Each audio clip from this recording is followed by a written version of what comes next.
Le temps qui est affiché en haut, c'est le record de France de la Fédération française de natation. C'est-à-dire qu'il faut que les nageuses viennent représenter la France dans l'équipe universitaire pour battre le record de France de la Fédération. Les 3 drapeaux que j'ai montés ici me semblent très représentatifs de cette activité-là. J'ai terminé, j'ai eu la chance de démarrer avec Stéphane Caron, j'ai eu la chance de terminer avec un certain Alain Bernard, avant qu'il ne soit évidemment champion olympique, dans le cadre du relais, où là aussi, le relais garçon, 4 fois 100 libres, a battu ici la Grande-Bretagne et les États-Unis. Alors, il se trouve que, évidemment, alors ça, c'est un petit clin d'œil pour mes 2 amis qui sont sur ma droite et sur ma gauche, les épreuves techniques des Jeux méditerranéens, puisque un a participé en tant que nageur et l'autre en tant que water-polo. Et donc, il se trouve que la Fédération française de natation, sur la base d'un certain nombre de mes travaux, m'avait sollicité pour faire l'analyse des courses. On a démarré à partir des championnats d'Europe de 87, donc vous voyez, ça remonte à un certain temps, là sur le meeting de Canet, puis progressivement sur les différentes compétitions. Et il se trouve que dans le cadre de mes activités, j'ai énormément travaillé sur le suivi technique des nageurs. J'ai commencé en 1992 avec Audrey Guérit et Céline Bonnet à Marseille sur la responsabilité de Michel Pedroletti, et ensuite avec tout un tas de nageurs. Évidemment, je travaillais avec mes propres nageurs de l'université de Montpellier et des équipes de France. J'ai eu la chance d'avoir jusqu'à 12 internationaux en triathlon. Pour ceux qui connaissent bien le triathlon, certains noms donc importants, je pourrais vous les citer. Dans le cadre de ce travail de suivi technique, ça c'est des reportages FR3 la plupart du temps, j'intervenais énormément sur la problématique tout simplement de l'analyse vidéo et de l'analyse technique et des interventions. Alors ma production que j'ai arrêtée aujourd'hui, les bouquins qui sont là ne sont plus vendus parce que les éditeurs n'aiment plus faire des bouquins. Ça revient trop cher pour eux, d'après eux. Un roman, ça vaut le coup, mais pas des bouquins techniques. Et donc, j'ai quand même un certain nombre d'ouvrages nationaux ou internationaux. Bon, celui-ci, c'est un peu de la triche à gauche, puisque c'est la traduction en espagnol d'un de mes bouquins, mais celui de droite est extrêmement important, puisque c'est, on a regroupé l'ensemble des chercheurs au niveau mondial pour produire tout simplement des chapitres sur tous les sujets qui peuvent intéresser la science de la natation. Par ailleurs, pour ceux, on m'a dit qu'il y aurait des enseignants d'éducation physique, les journées spécialisées de natation qui ont démarré en 94 et en 2009, j'ai participé à toutes. Là, j'ai mis 3 exemples de mes participations.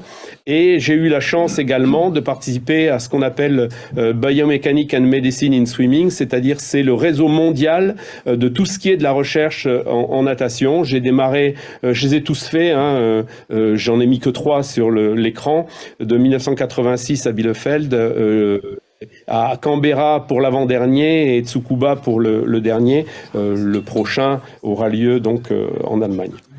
Je produit, pour ceux qui savent à peu près, c'est que PubMed ou les revues scientifiques, l'indexation des revues scientifiques, je publie énormément en tant que chercheur dans les revues scientifiques, et pour ceux qui aiment bien les chiffres, là sur les dernières statistiques, je suis à 161 000 lectures de mes articles au niveau mondial et 5269 citations dans des articles indexés.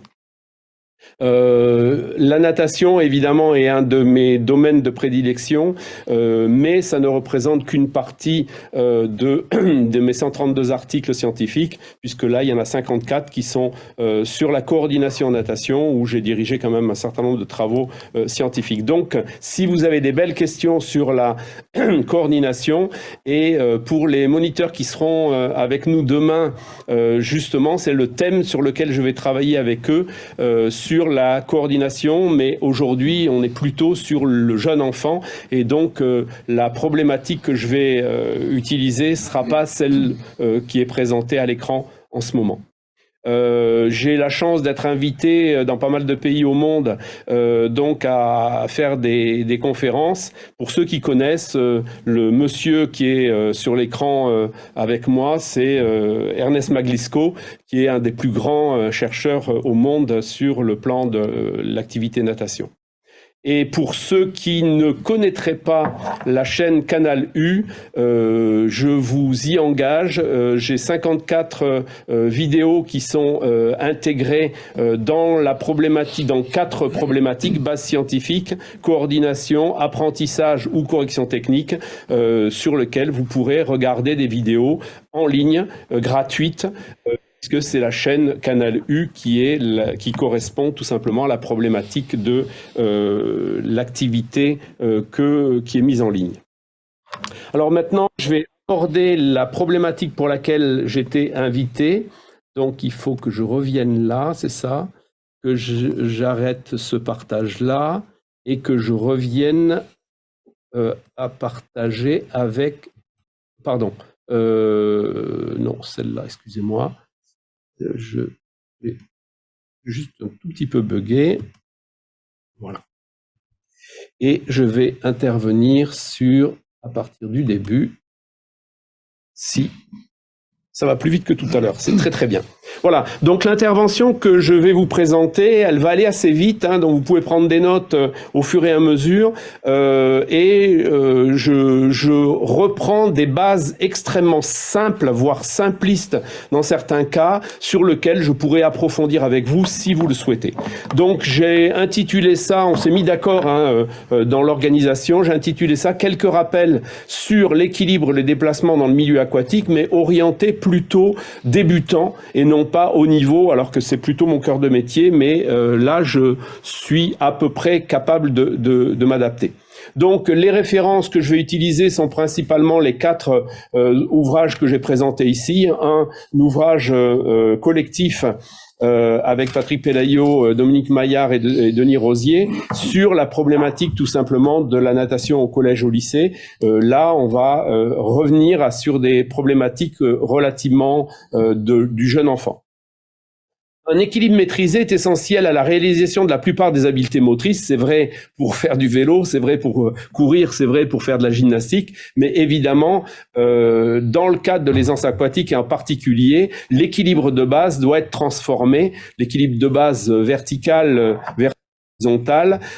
Et donc, pour l'humain, savoir nager nécessite quelques savoir-faire, et il se trouve que malgré certaines croyances, est nécessaire de réaliser des apprentissages. Et là aussi, pour avoir travaillé pendant un très très grand nombre d'années sur la problématique de l'apprentissage et les théories de l'apprentissage, vous pouvez me brancher sur cette logique-là et sur les méthodes d'apprentissage. Alors, j'ai structuré mon exposé en 12 questions, des questions vraiment de base. Rassurez-vous, je ne vais pas vous reprendre l'ensemble. Donc, première question, de quoi parle-t-on? Aspect terminologique.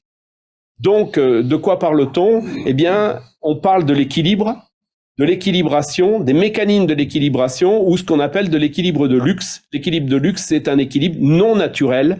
Par exemple, je sais pas moi, se faire un équilibre, un appui tendu renversé ou faire tout simplement des figures en vélo, c'est pas nécessite véritablement des changements et des apprentissages. L'équilibre moteur, c'est l'aptitude de l'homme à maintenir dans une position contrôlée à l'aide de mouvements compensatoires son propre corps, un autre corps ou des objets dans une position stable quand on parle d'équilibre. Quand on parle d'équilibration, c'est pas que l'équilibre statique. Donc on a un équilibre statique, un équilibre dynamique ou une aptitude à tenir en équilibre un objet. Les équilibres peuvent être stables, instables ou indifférents qui sont représentés par cette figure-là. Et comment on mesure et est-ce que l'équilibre est une aptitude ou une capacité? Eh bien les deux. les deux, et cette capacité fait partie de la batterie Eurofit qu'on mesure avec un test, tout simplement, combien de temps la personne est capable de rester, une fois qu'on l'a rendu autonome, le pied sur un appui de ce type-là, et c'est une modalité de comportement qui permet d'être évaluée. L'équilibration, donc on est plus dans le dynamique, et on a une équilibration ordinaire à la portée de tous les sujets normaux, marche, course, descente des escaliers, etc. Et ce qu'on appelle un équilibre de luxe, c'est des actes moteurs spécialisés, des activités motrices professionnelles, où est l'équilibre du sportif qui sort de l'ordinaire. On est bien dans ce qu'on appelle l'équilibre de luxe. Alors, on revient maintenant à la natation. Pourquoi, alors qu'une balle de tennis flotte, une boule de pétanque coule? C'est assez simple, c'est que si elles ont sensiblement le même volume, et poussée d'Archimède et le rapport entre poussée d'Archimède et flottabilité ou pesanteur fait que la boule de pétanque fait 700 grammes et une balle de tennis fait 58 grammes. Donc l'une est supérieure évidemment dans la force qui s'exerce vers le haut, l'autre supérieure dans la force qui s'exerce vers le bas, et donc on est dans cette problématique correspondante. Alors, le problème, c'est que la force de pesanteur s'applique sur le centre de gravité. La force de poussée d'Archimède s'applique au centre de poussée. Donc, lorsque on est sur un corps homogène, ce qui est le cas de ce parallélépipède ou ce cube, eh bien, les deux forces s'appliquent au même point. Sauf que le corps humain s'applique pas sur un corps homogène. Deuxièmement, lorsque la poussée d'Archimède est supérieure à la pesanteur, eh bien le corps flotte. Mais est-ce que tous les élèves flottent de la même manière? La réponse est non. Et si on prend 3 nageurs de haut niveau d'une vieille antériorité, eh bien ils sont dans la même situation. Inspiration forcée, parce qu'en expiration tout le monde coule, on va le voir juste après.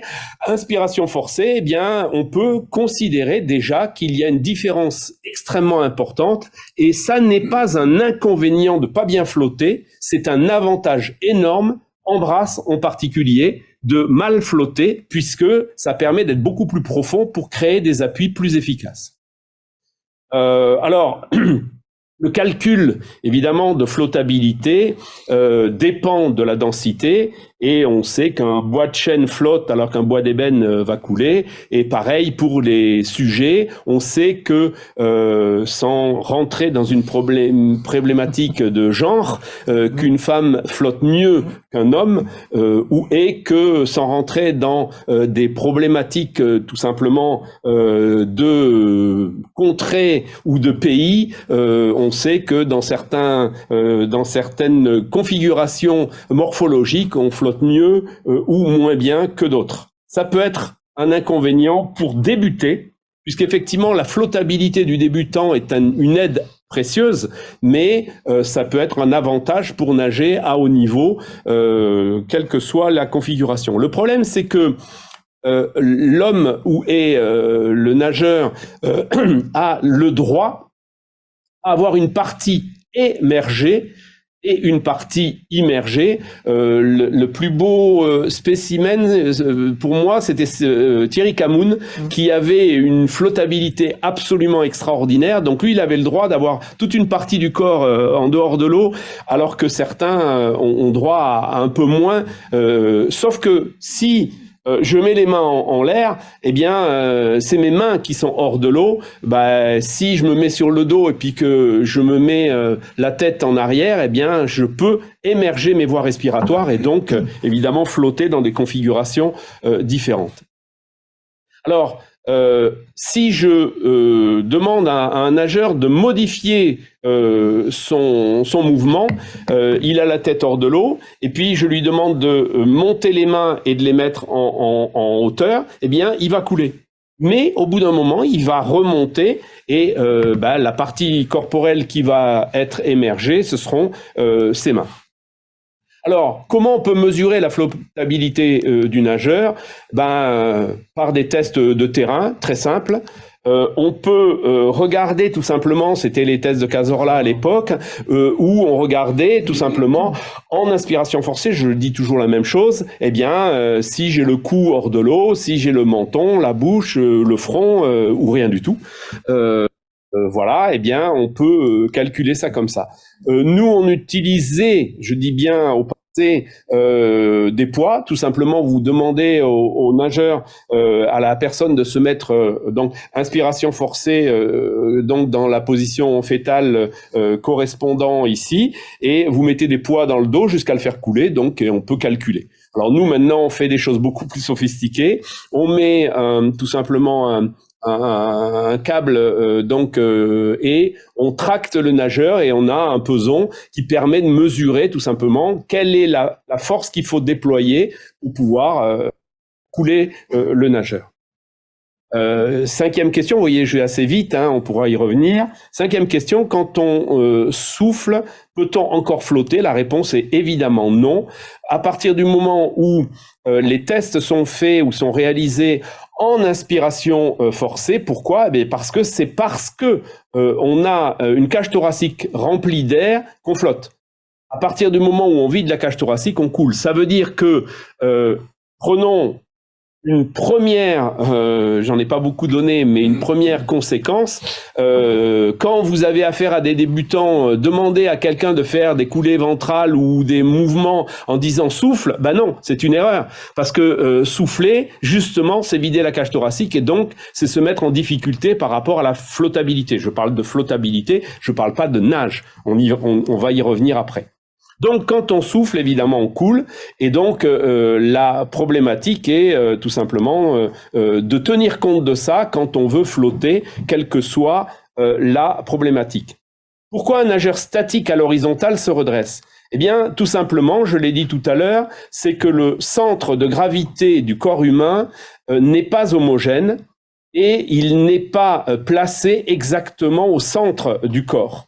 Et donc, comme le centre de gravité est plus du côté des masses lourdes que sont les jambes et du côté inversé par rapport à la cage thoracique, même si la tête ou les bras positionnés dans cette place-là, si on met les bras derrière, c'est encore différent, eh bien, fait que, eh bien, on a des points d'application que je vous ai représenté ici, gravité avec le point d'application côté décalé vers la partie donc dense et le point d'application du centre de gravité du centre géométrique qui est le point d'application de la flottabilité. Et ces deux points n'étant pas alignés, eh bien, il y a un couple de redressement, un couple de rotation qui fait que, eh bien, quand on se met à l'horizontale, eh bien, normalement, un sujet à peu près normal va se remettre à la verticale.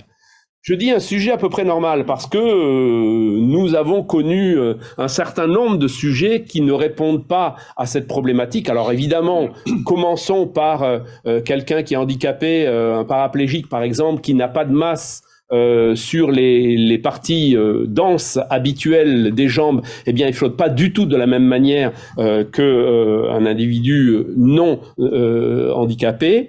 Mais on connaît aussi une Laure Manodou ou d'autres nageurs ou nageuses, plutôt nageuses d'ailleurs, vous les mettez à plat, vous leur demandez d'attendre, et bien si vous attendez, ils sont toujours à plat parce que ils ont comment dire des caractéristiques morphologiques qui font que ils ne se redressent pas dans les mêmes conditions que quelqu'un. Voilà. Vous prenez une Laure Manodou et puis à côté de ça vous allez chercher un pilier de rugby et vous le mettez à l'horizontale et puis vous regardez et vous chronométrez le temps et vous allez voir que le rugbyman que vous mettez à l'horizontale il va se redresser d'une manière assez rapide.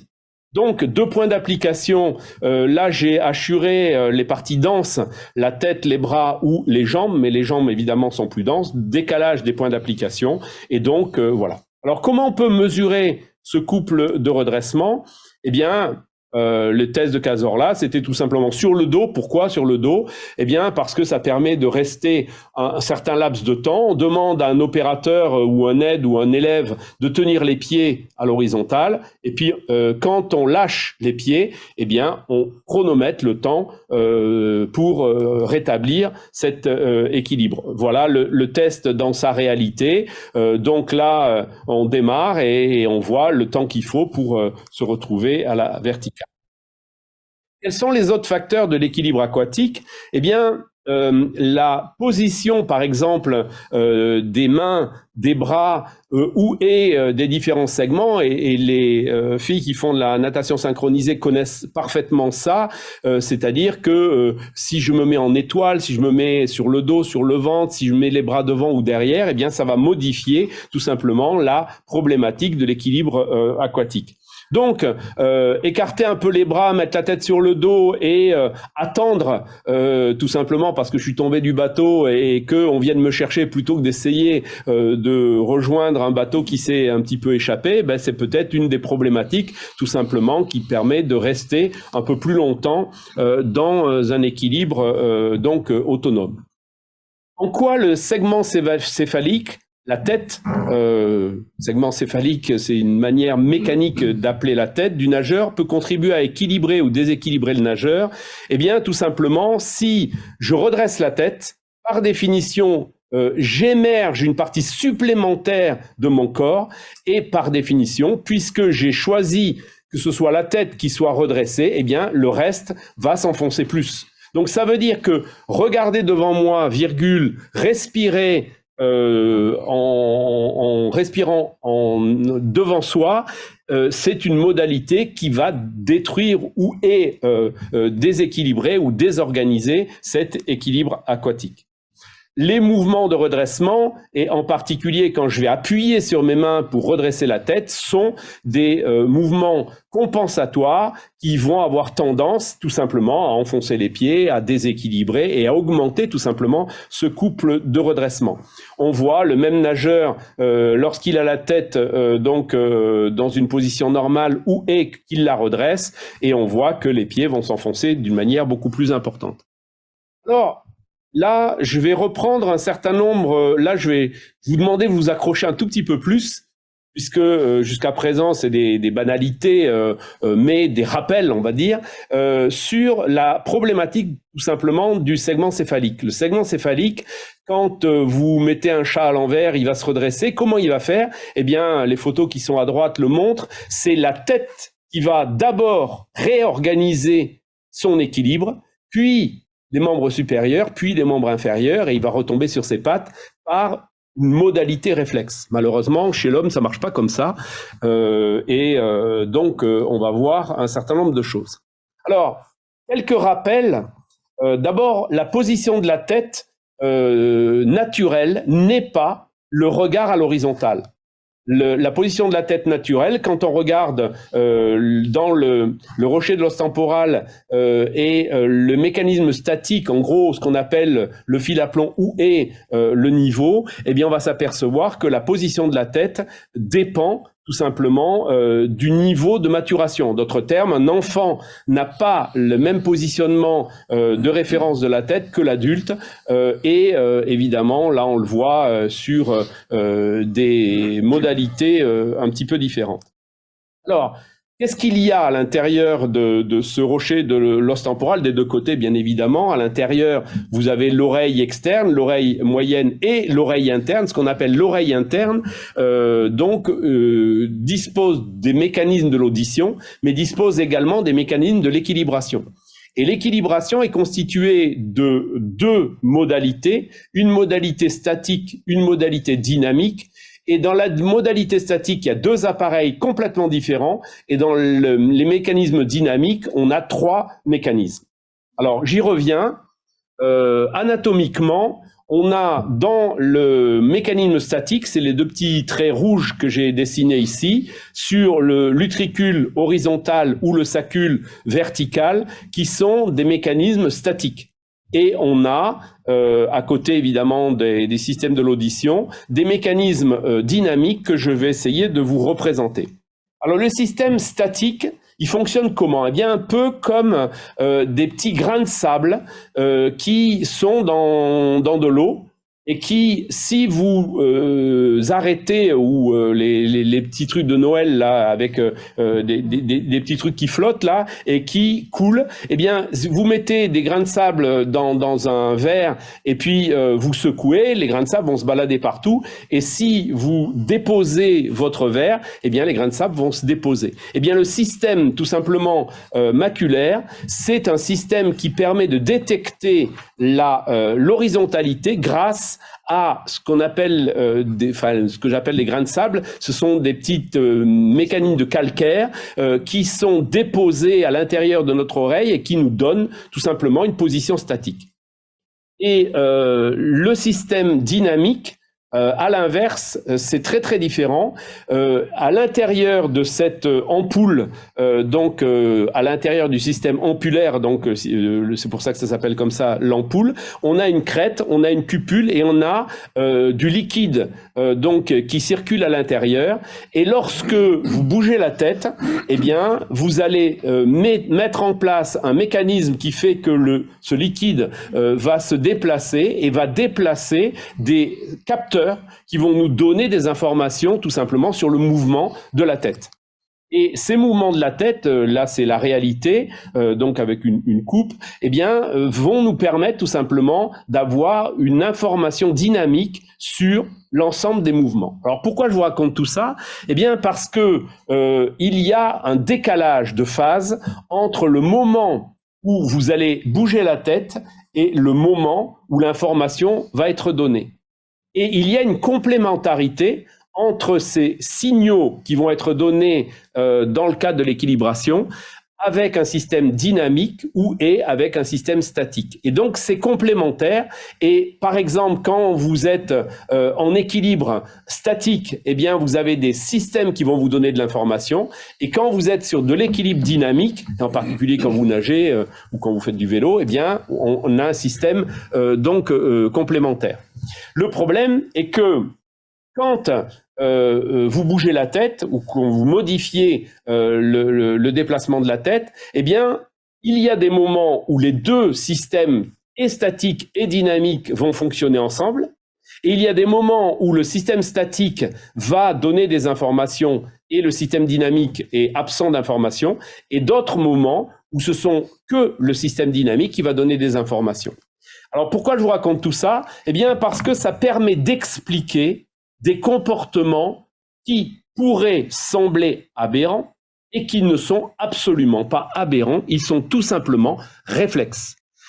Vous demandez à une apprentie nageuse de plonger, elle veut bien le faire, sauf qu'au bout d'une fois, 2 fois, 3 fois, elle dit « mais chaque fois que j'essaye de faire ça, je prends un plat. Le plat, ça n'est pas très agréable, donc j'ai plus envie trop de le faire, votre truc là. » Eh bien, tout simplement parce que si vous regardez attentivement, vous allez vous rendre compte que je ne sais pas si, peut-être ici, voilà, non, ma bulle ne marche pas sur le... Là, on voit pas le... Bon, c'est pas grave. Quand vous regardez la tête, eh bien, vous lui donnez des consignes. Donc, la première consigne, c'est tu mets la tête entre les bras et tu te laisses tomber. Sauf que le réflexe de redressement est lié à tout ce que je viens de raconter en amont. Et de ce fait-là, on se retrouve dans cette condition-là. Alors, évidemment, si vous demandez et si vous travaillez, si vous acceptez la chute, eh bien, on va pouvoir contrecarrer ces modalités réflexes dans un sens où on enlève un réflexe de base et on le modifie. Pourquoi tout à l'heure j'ai dit que la natation, ça s'apprend, ça nécessite des apprentissages parce que sinon, on est contraint par des modalités de type réflexe. Alors, ça, c'est les belles photos à l'époque où les nageurs nageaient en maillot de bain. Ça, c'est au meeting de Canet. Donc, ça c'est un ancien recordman du monde.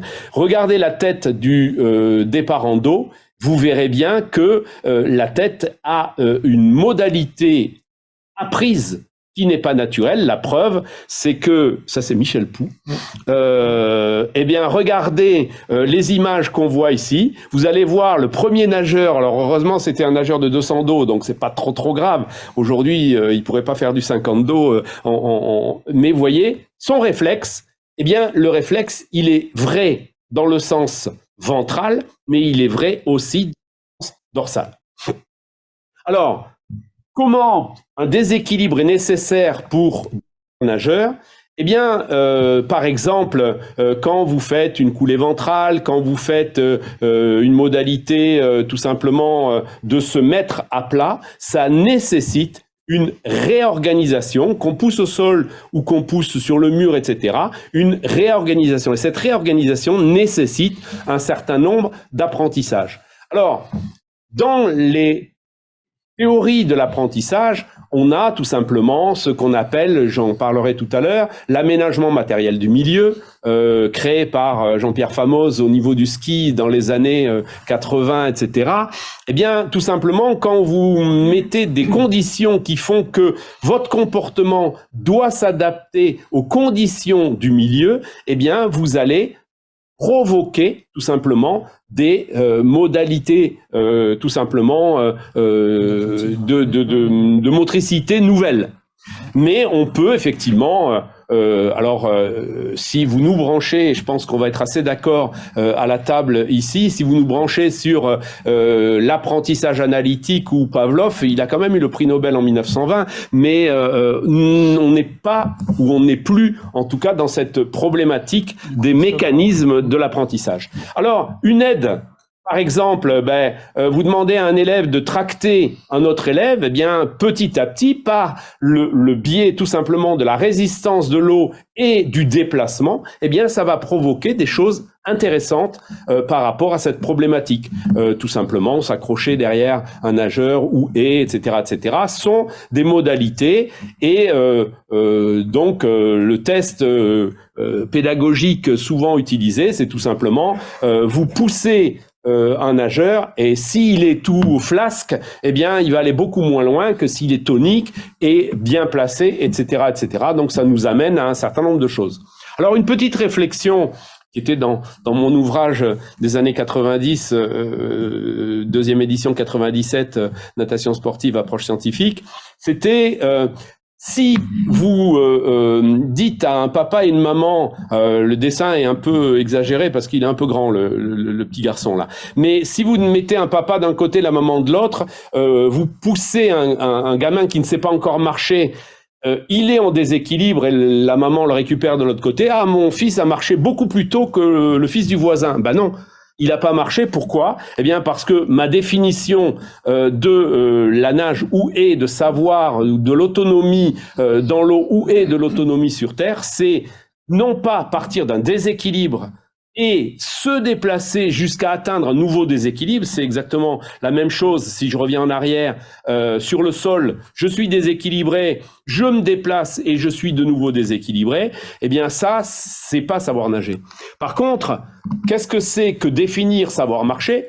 Eh bien ça peut être à partir d'un équilibre statique, je suis capable de créer une modalité dynamique par un pas, deux pas, 5 pas, et ensuite, je suis capable tout seul, en autonomie, de me remettre en équilibre statique, eh bien, je sais marcher. Alors effectivement, savoir marcher 3 pas ou savoir marcher pour faire, la compétition de marche, c'est pas du tout la même chose. Eh bien, en natation, on pourrait presque dire que c'est un peu ma philosophie, c'est-à-dire à partir d'un équilibre statique, être capable de créer un déplacement dans un sens, dans un autre, sur le dos, sur le ventre, en alterné, en simultané, peu importe, et créer de nouveau un équilibre statique, eh bien là, je peux considérer que j'ai une forme d'autonomie dans ce milieu aquatique.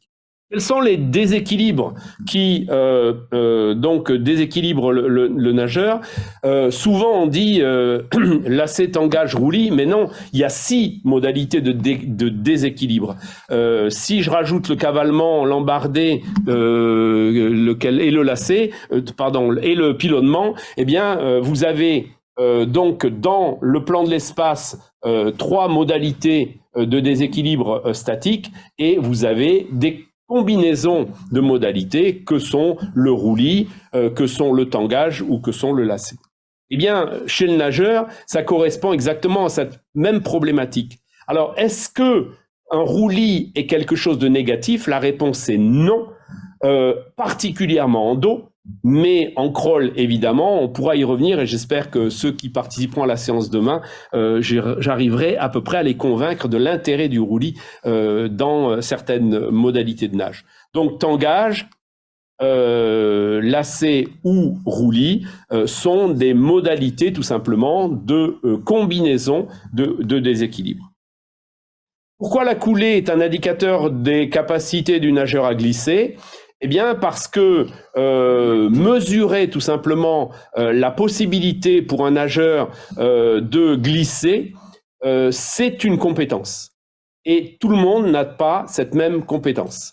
Ça veut dire que, indépendamment de la durée de l'apnée, indépendamment d'un certain nombre de qualités de poussée au mur ou autre, eh bien, l'alignement segmentaire, la densité, le mètre coupe, les reliefs anatomiques, la qualité de l'épiderme ou d'un revêtement combinaison. Si ça vous amuse, on pourra discuter de pourquoi les records du monde sont tombés avec la combinaison, etc., qui était très différente de la combinaison néoprène du plongeur ou et du triathlète. D'ailleurs, il y a eu des erreurs colossales sur le fait que la combinaison du plongeur utilisée par le triathlète pour flotter est une bonne option et la combinaison du nageur des records de l'époque, c'est au contraire des combinaisons compressives, c'est-à-dire qui détruisent la flottabilité et qui amènent le corps à être beaucoup plus profond et c'est grâce à ça que les nageurs, on pourra en discuter, ont réalisé des performances extrêmement importantes. Donc la modalité de mesure de la glisse à partir d'une coulée ventrale maximale, eh bien, là je ne sais pas si j'ai la vidéo qui va avec. Non, je n'ai pas la vidéo, mais si ça vous intéresse, je pourrais vous le remontrer. Dernière question, faut-il construire un nouveau référentiel pour devenir nageur? La réponse est évidemment oui. Et une équilibration est liée à la flottaison, à l'équilibre horizontal, à la respiration, à la prise d'information, aux distances à l'avancement, à la propulsion et à l'énergie dépensée. Donc en fin de compte, quelqu'un qui, lors d'un triathlon, relève la tête pour se repérer ou est, a des modalités, etc., il dépense une énergie que son concurrent direct ne dépense pas grâce à la problématique. Alors je reviens sur ces différents phénomènes ou ce mécanisme. La flottaison et l'équilibre, on voit bien donc qu'elles ont une importance grave dans cette problématique. La respiration, l'apnée est provisoirement la bonne solution pour prolonger la coulée. L'apnée a des incidences considérables sur l'énergie. L'expiration aquatique nécessite de vaincre des résistances de l'eau. Le placement respiratoire doit être intégré à l'apprentissage de la coordination et la fréquence respiratoire doit être gérée lors des épreuves compétitives.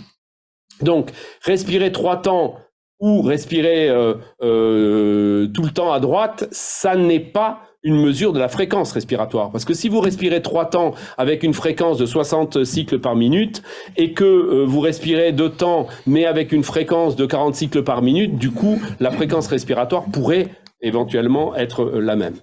Alors, l'équilibre est lié aussi à la prise d'information. J'ai parlé du triathlète, mais je parle aussi à un moment donné du nageur qui a besoin de se repérer dans l'espace. Effectivement, dans un bassin organisé avec des lignes sous-marines, c'est très intéressant, mais le nageur d'eau libre, on voit bien qu'il est dans cette problématique-là.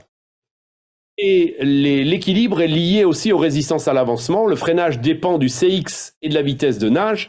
Je rappelle que certains R égale KSV2, en tant que scientifique, je me bats contre cette formule, puisque à très haute vitesse, on est beaucoup plus haut que le carré de la vitesse, et à plus basse vitesse, on est moins que le carré de la vitesse, ce qui explique pourquoi une péniche a une forme arrondie, alors qu'une goélette a une forme différente, parce que ça dépend du freinage en liaison avec la vitesse, et je préfère utiliser le concept de CX que K, coefficient de forme, et S, surface du mètre couple. Mais on pourra éventuellement y revenir sur les questions. Et évidemment, l'équilibre est lié à la propulsion. Vous avez tous compris pourquoi, et l'énergie dépensée pour se propulser. Le comportement spontané du débutant est souvent associé à un équilibre non maîtrisé. L'apprentissage d'une motricité adaptée nécessite le plus souvent la maîtrise de l'équilibre préalable à une posture adéquate, et donc ça va relancer la transition avec l'exposé de Frédéric, quelques comportements d'enfants de classe maternelle que j'ai eu l'occasion tout simplement avec lesquels on a travaillé dans le cadre d'un programme d'aisance aquatique. L'aménagement matériel du milieu. Vous mettez des perches fixées verticalement, eh bien tout simplement pour aller tester le fond et se laisser remonter, c'est peut-être ce qui va provoquer des comportements houés, des tapis par exemple.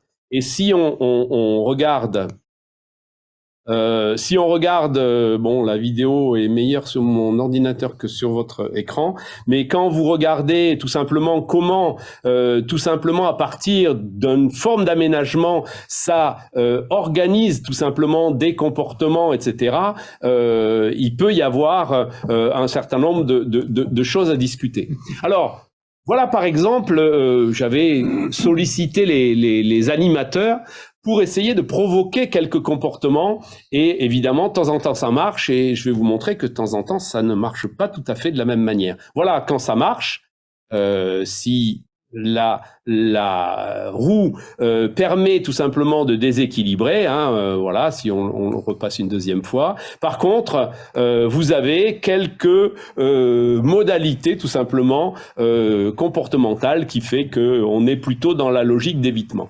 Et pour revenir à la problématique tout simplement de ce que je vous ai montré sur la logique de la tête et de la rotation de la tête, ou de l'acceptation de mettre la tête dans une position ou dans des mécanismes non habituels progressifs, eh bien, on va avoir ce type de comportement qui peuvent éventuellement amener quelques modalités correspondantes. Alors effectivement, on peut prendre quelques cas particuliers. Quand vous voyez, voilà, une petite de maternelle qui est capable à 2 mètres de profondeur d'aller chercher un petit cerceau à partir d'un seau, tout le monde ne fait pas ça, mais ça nous permettra de faire la transition justement avec ma manière d'appréhender la problématique de l'aisance aquatique, où j'étais assez critique et je ne le suis plus du tout aujourd'hui. Merci de votre attention. Merci Didier pour cette présentation scientifique de la didactique de la natation, et notamment sur l'équilibre et le déplacement. Et donc nous allons passer la parole à Frédéric, qui va nous parler de ce nouveau dispositif, cette nouvelle approche de la didactique de natation qu'est l'aisance aquatique. Alors une petite précision pour ceux qui sont sur Internet. Si vous avez des questions à poser, vous pouvez le faire par le chat. Voilà, on les prendra tout à l'heure lorsque Frédéric aura terminé sa présentation. Bien, merci. Bonsoir à toutes et à tous. Merci Didier pour cette introduction. Donc rapidement, je me présente, Frédéric Lefebvre. Je suis directeur de l'Institut coopératif de l'apprentissage, de la recherche et de l'enseignement, plus précisément appelé ICAR. Et donc, au sein de l'Institut ICAR, avec tous les passés que nous avons des différentes personnes qui le constituent, notamment les associés qui ont constitué l'Institut ICAR, monsieur Mauro Antonini, qui est docteur ès-histoire en Italie et qui est également directeur technique de la Fédération italienne de natation, et monsieur David Timmer, issu des sciences politiques de Lyon et qui est responsable du service formation au sein de l'Institut. Nous avons constitué l'Institut ICAR il y a maintenant 4 ans, à la demande quelque part, en fait, plutôt né d'une sollicitation des ministères des Sports et des ministères de l'Éducation nationale, puisqu'à la parution de Santé publique France et son étude épidémiologique démontrant que la première cause de mortalité des enfants de 4 à 6 ans était la noyade, il y a eu toute une problématique et toute une recherche qui s'est créée autour de cela. Et donc, c'est interroger la façon dont les jeunes enfants apprenaient ou n'apprenaient pas, non pas la natation, mais l'appréhension du milieu aquatique. Et donc, les ministères ont identifié un peu sur le territoire national, non pas que ce que l'on faisait en Bretagne depuis quelques vingtaines d'années, un peu plus de 20 ans, soit mieux que les autres, mais ils ont identifié sur le territoire de la Bretagne que dans un petit coin, là, en haut, du côté de Dinard, nous jouissions de jolies statistiques sur la réussite des élèves en matière de l'attestation du savoir nager dès le CP. Donc, fort de ce petit constat, les ministères nous ont demandé de monter sur Paris et de faire montre un petit peu de cette démarche, de l'expliciter et surtout de l'expliciter avec, bien évidemment, lorsque vous avez le recteur d'académie de Paris, les inspecteurs généraux de l'éducation nationale, professeurs des écoles, conseillers pédagogiques, entraîneurs de natation, maîtres nageurs sauveteurs, vous devez faire montre à minima d'un certain sérieux dans la démarche et qu'il ne s'agissait pas juste de montrer ce que nous faisions, mais bien d'expliciter que la démarche s'appuyait sur des références scientifiques. Alors des références scientifiques de nature différente, bien évidemment, puisqu'on est plutôt spécialisé dans les sciences de l'éducation, dans la physique, dans la biomécanique. Voilà, d'utiliser un petit peu l'ensemble de ces sciences sans faire pour autant de nous des scientifiques, mais de dire que de manière très sous-jacente, en tout cas la question qui sous-tend au sein de l'Institut nos façons de fonctionner, c'est de dire qu'est-ce qu'on fait de l'ensemble des connaissances dont on dispose pour pouvoir agir au mieux, c'est-à-dire de manière efficiente, pour exercer nos métiers d'enseignant, d'entraîneur, d'éducateur, bref, de faire le mieux pour l'apprenant et le sujet apprenant que nous avions en face de nous. Donc à fort de ce constat-là, nous sommes montés sur Paris et avec toujours à l'état d'esprit, si vous voulez, ce que Robert Damien, le philosophe, appelait en faisant faire autorité, avoir 3 conditions qui réunissent un petit peu nos modalités fonctionnelles. C'est-à-dire que pour pouvoir faire autorité, pour pouvoir montrer ou démontrer et expliciter qu'une démarche est cohérente, c'est avant tout faire appel à une première condition. La première condition, c'est ce qu'on appelle le dockéré, c'est-à-dire avoir une documentation augmentée de la situation, c'est avoir l'ensemble des paramètres des situations pour agir en conséquence. La deuxième, c'est la lucidité judicieuse, c'est-à-dire à partir des données que nous avons et à partir des choix qui se présentent à nous, de choisir ce qui nous paraît le plus pertinent, toujours en lien avec la situation. Et la troisième, c'est d'assumer bien évidemment et d'achever les conséquences de nos choix, c'est-à-dire aller jusqu'au bout de ce que nous entreprenons. Donc à partir de là, nous, ce que nous avons fait, c'est construire progressivement, à partir de toutes les données scientifiques, et on y reviendra, et je remercie Didier pour cela, c'est de construire le parcours d'un citoyen nageur. Alors quand on dit citoyen nageur, on a mis citoyen avant nageur, parce que nous ne formons pas des nageurs, nous formons des citoyens, parce que les valeurs éducatives qui sous-tendent bien évidemment nos actions, c'est avant tout d'utiliser la natation comme un média pour le citoyen et non pas l'inverse. Donc à partir de là, on est monté sur Paris, on a eu 2 groupes classes qui ont été des groupes classes expérimentales, de moyenne section et de grande section, et notre travail, ça a été de démontrer qu'à partir de la connaissance que nous avions des enfants de 4-5 ans, nous pouvions proposer des situations qui permettaient à l'enfant ces fameux apprentissages dont parlait Didier tout à l'heure. Alors on va rentrer très vite dans le sujet, le but c'est pas de palabrer et de vous donner des informations un petit peu anecdotiques, c'est vraiment d'aller au cœur du sujet. Alors le cœur du sujet, c'est quoi? C'est que l'étude épidémiologique de Santé publique France nous dit une chose, c'est que les enfants se noient. Première question, la science nous dit et nous prouve, tu viens de nous le donner, que les enfants, à moins d'avoir une pathologie, flottent. Les enfants, tous les enfants flottent. Donc pourquoi se noient-ils? Une fois qu'on s'est posé cette question, il est important d'aller y réfléchir tout de même. D'accord? La flottaison, vous venez de l'évoquer, la flottaison, tous les enfants flottent. Si tous les enfants flottent, d'accord, pour quelle raison ils se noient? À partir de là, la question n'étant plus une question, on se dit tout simplement, il va arriver une situation où à un moment donné, l'enfant se noie parce qu'il ne sait pas qu'il flotte. D'accord? Il ne sait pas qu'il flotte, ce n'est donc ni un problème mécanique, ni un problème d'ordre physique, c'est un problème psychologique. Donc pour lever ses freins psychologiques, la seule chose qui permet à l'enfant d'expérimenter que son corps flotte, c'est quoi? Me permet cette interaction avec vous? D'expérimenter quoi? Alors c'est déjà d'être dans le milieu. D'accord? Pourquoi? Parce que si on prend les données psychologiques des enfants de 4 à 5 ans, 2 stades prévalent sur leur construction psychologique, ce qu'on appelle le syncrétisme et l'indexicalité. Le syncrétisme, c'est la phase préopératoire où l'enfant, sur le plan de la construction intellectuelle, c'est-à-dire la construction cognitive, comprend l'ensemble d'une situation sans comprendre l'ensemble des éléments qui le constituent. Ensuite, c'est l'indexicalité, c'est le ici et maintenant. Pas de capacité, puisque le cortex préfrontal n'est pas construit encore au niveau de la maturation. La maturation du cortex préfrontal, les travaux de Régide, qui est donc neurologue et directeur du laboratoire de psychiatrie de l'enfant et de l'adolescent de l'université de Détroit, nous dit que la maturation du cortex préfrontal, c'est 25 à 26 ans. D'accord?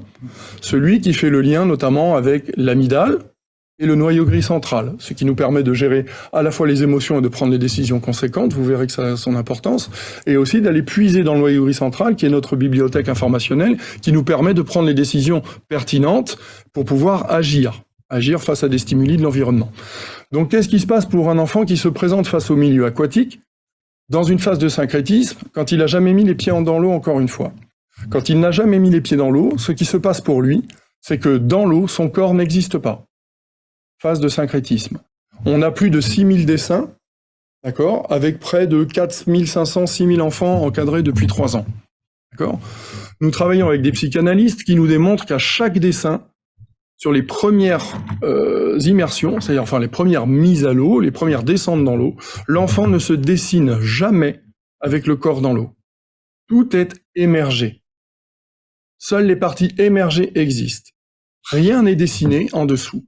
Pourquoi? Phase de syncrétisme, l'enfant dessine ce qu'il sait et non ce qu'il voit. Donc à partir du moment où on constate ça sur un plan psychologique, scientifique, que l'enfant ne connaît pas, ne sait pas que son corps existe dans l'eau, vous vous doutez bien toutes les problématiques psychologiques que ça crée de « je ne vais pas mettre la tête dans l'eau là où je n'existe pas ». Je le disais tout à l'heure par rapport à la dimension de la vue, par rapport au terrien, le terrien a une vue subordonnante par rapport à son déplacement. C'est-à-dire que ce qui constitue éthologiquement l'humain, c'est de regarder là où il fait les choses, c'est de regarder là où il va, à moins d'avoir une pathologie. Vous n'avez jamais vu un humain se déplacer et avoir le corps dans le déplacement qui se déplace et la tête après. C'est la tête qui se déplace et qui regarde là où il va et se déplace ensuite vers la direction du regard. Donc à partir de là, l'enfant qui ne sait pas qu'il existe dans l'eau ne met pas la tête dans l'eau. Donc tout le travail que nous avons fait depuis maintenant plus d'une vingtaine d'années, c'est de permettre à l'enfant immédiatement, d'accord, d'entrer et de sortir de l'eau pour construire une sécurité psychologique et motrice. Vous n'allez pas dans un endroit où vous n'existez pas. D'accord? Demandez à l'enfant de mettre la tête dans l'eau quand il n'est pas prêt ou s'il n'est pas explorateur sur un plan écologique, c'est assez violent. L'apprentissage que nous proposons n'est pas un apprentissage de la natation, c'est l'apprentissage d'une aisance aquatique. Pourquoi j'ai commencé par les caractéristiques de l'enfant? C'est parce que la notion d'aisance aquatique, ce n'est pas l'apprentissage de la natation. Quand vous êtes à l'aise chez vous, est-ce que c'est une compétence? Est-ce que ce sont des capacités que vous mettez en œuvre? Ça veut dire quoi être à l'aise chez vous? Quand est-ce que vous êtes à l'aise? Alors, qu'est-ce que ça signifie, connaître l'environnement? Pardon? Si, il y a des contraintes. C'est la contrainte, d'ailleurs, qui est organisatrice. On pourra parler de ça dans l'aménagement du milieu ou autre. Ça n'est pas une question de médiation. Par exemple, si en termes d'expérience, Alors, je reprends ce que vous dites, effectivement. Vous dites que vous êtes assis en plein milieu de votre salon, vous pouvez fermer les yeux, vous vous déplacez, vous n'avez pas besoin d'ouvrir les yeux, etc. Ce que vous dites, c'est lié forcément à la construction de l'espace d'action. D'accord ? Et une construction de l'espace d'action en sécurité. Et ça n'est pas une compétence, ça. C'est un état. Aisance, ça vient du latin médiéval, inayace, qui signifie espace à proximité de quelqu'un. À proximité de soi. Gilles Deleuze parlerait de territoire. D'accord ? Construire un territoire. Construire un territoire, c'est une affaire de posture. Donc nous, ce qui nous intéresse, c'est de permettre à l'enfant de construire cette aisance, c'est-à-dire de construire ce nouveau territoire, ce nouvel espace d'action, qui, lui, est véritablement disponible, dans lequel on peut agir commodément, entrer et s'en extraire sans gêne. Raison pour laquelle, quand on demande à des enfants qui ont 3 ans, puisque nous on commence déjà dès les petites sections sur la région Bretagne où on exerce, de descendre dans l'eau et de sortir de l'eau. Pourquoi ?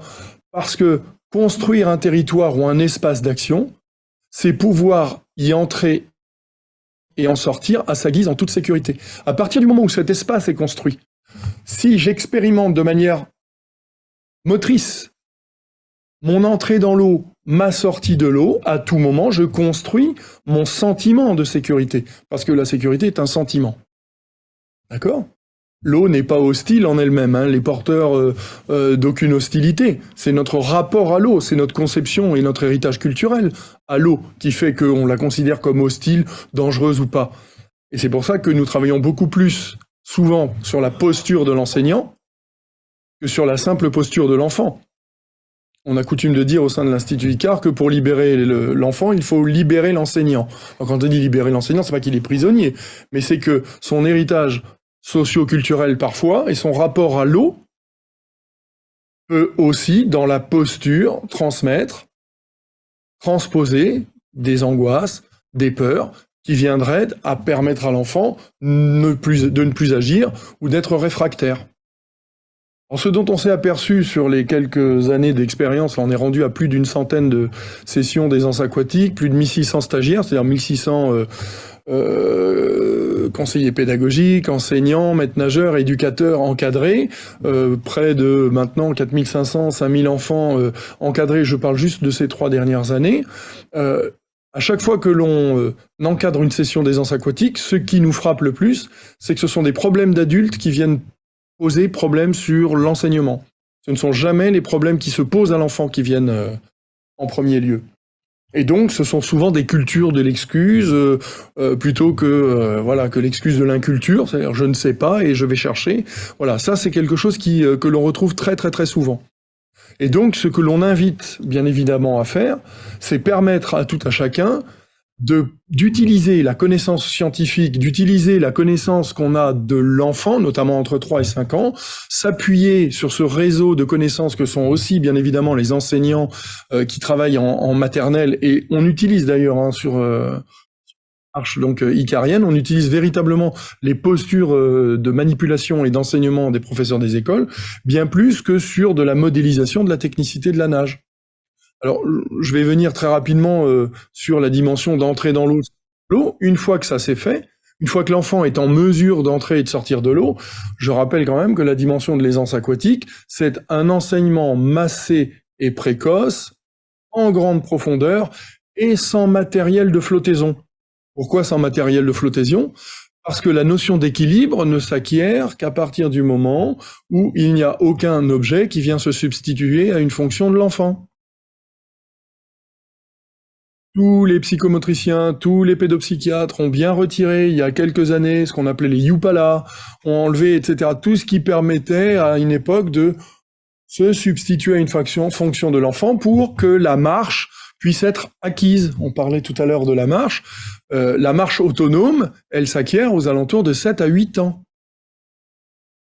Savoir avancer, reculer, cloche-pied, pieds joints, reconnaître sa gauche de sa droite, être latéralisé, etc.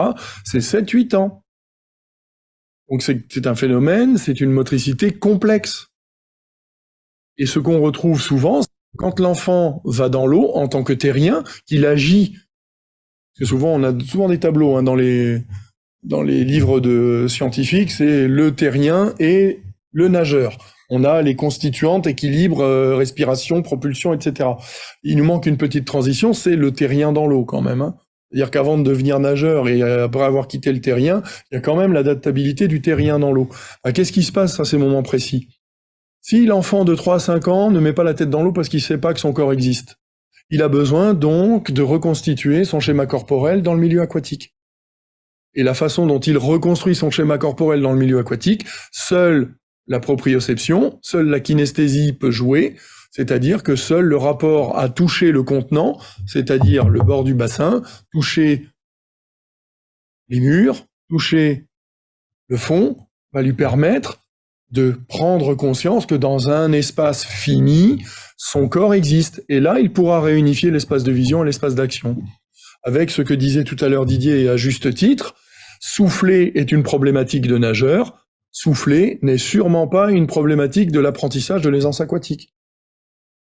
Si, à chaque fois que vous voyez un enfant dans l'eau, ou à chaque fois que vous demandez à un enfant de mettre la tête dans l'eau, vous lui demandez de souffler, qu'est-ce que vous créez en métacommunication?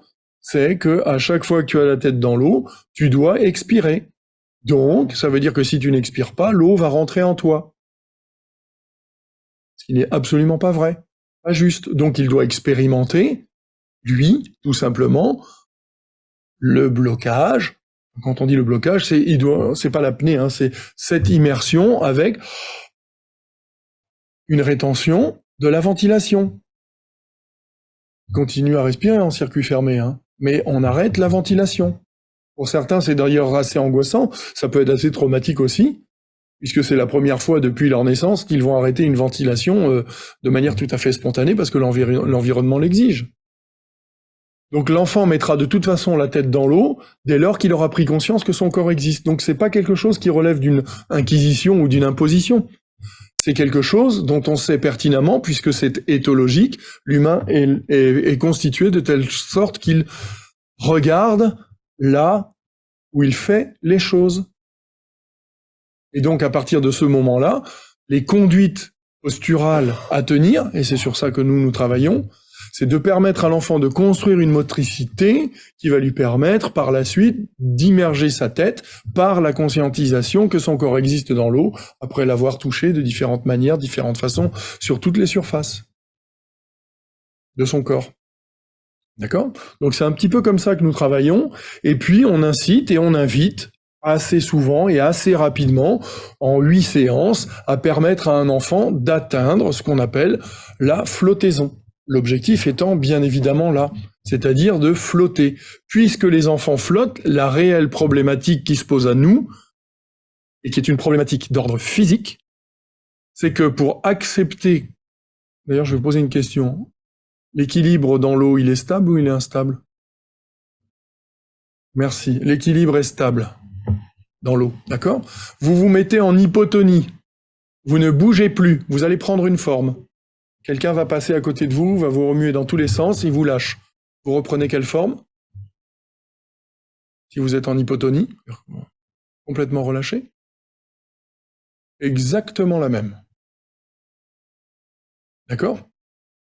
C'est pour ça qu'il n'y a pas à confondre à un moment donné une équilibration hypotonique avec une équilibration, tu parlais de statique, avec une dynamique musculaire derrière, une dynamique d'équilibration.